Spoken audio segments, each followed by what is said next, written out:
Imagine spending the day with your child. You go out shopping, have lunch, chit-chat about school and friends, and just have a bunch of laughs. You had the best day you could hope for with your child. And when it's time to go home, you walk together to your car. You reach into your bag looking for your keys and boom! Hi, I'm Joe Yagar, certified instructor and founder of Executive Gun. With safe and responsible, gun ownership begins. It takes you a moment to gather yourself. Your ears are ringing and your brain is frozen. You call out to your child, but she doesn't answer. You begin to panic, and there she is, lying on the ground, fatally wounded. You scream her name and then for help, but it's too late. You scream at the top of your lungs with agony, calling her name over and over, trying to revive her, but to no avail. She's gone, and you killed her. This is the story of Deanne Radley of Nashville, Tennessee.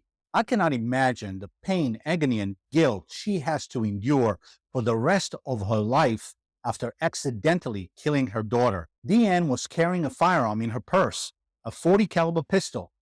Like all of us who carry a firearm lawfully for self-defense, Deanne was doing the same. Unfortunately, however, she made some huge mistakes. Now that's an understatement.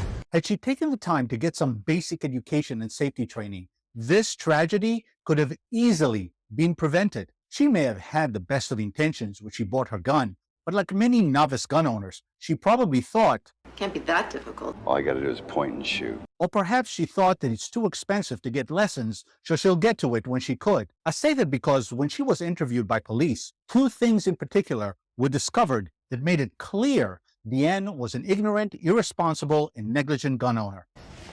And what would those be? Number one, the firearm was unholstered and mixed in with all the other items in her purse. And number two, she stated that she didn't even know it was loaded. That pretty much tells us everything we need to conclude that she is an ignorant, irresponsible, and negligent gun owner. You see, when she reached inside her purse for her car keys, the keys caught on the trigger. So she pulled harder and the trigger was pulled. The bullet went through her purse and struck her daughter. If you carry a firearm for self-defense, it must always be in a holster or separate compartment inside the bag. The holster or compartment should be of rigid material that completely covers the trigger and keeps the gun securely in place. There should be nothing else inside that holster or compartment but the gun. Now, carrying a firearm and not knowing if it's loaded or not tells me that Deanne probably had no idea how to perform a safety inspection, load and unload a gun, or operate it. She put everyone around her in danger, no less than getting behind a wheel, having never driven, and taking your child along for the ride. How could you be so irresponsible? No charges were brought against Deanne. She will serve a life sentence of suffering as it is.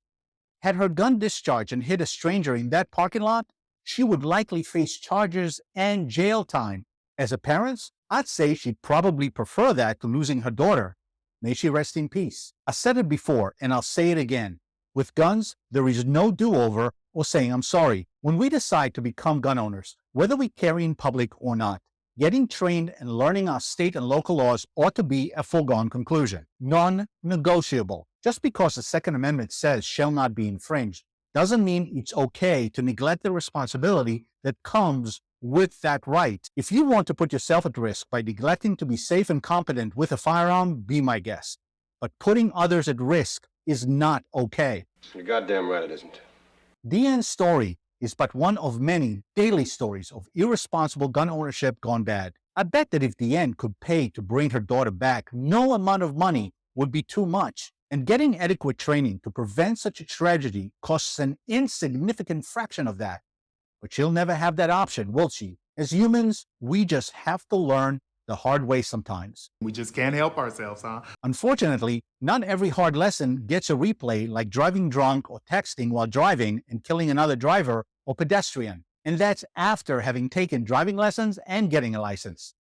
Cars are no less deadly than firearms. In fact, there are more people driving deadly weapons than carrying deadly weapons. Yet somehow, some people feel that carrying a gun without training is okay when they wouldn't consider driving without training. How is that sensible? Doesn't make any sense. And please, if you're going to comment that you don't need the government's permission to keep and bear arms, and that driving is a privilege while guns are an inalienable right, save it for someone else. It's boring and immature. It doesn't bring back the dead or solves the issue of irresponsible gun ownership. It doesn't help BN's daughter and many like her mother who abused their right and paid the ultimate price. You know, it's sad but true. Gun owners who think that way are part of the problem and give gun owners in general a bad name. Just because we don't need permission doesn't mean we can be irresponsible. If anything, we ought to be more so. I couldn't agree more. There's no shortage of training options for any budget.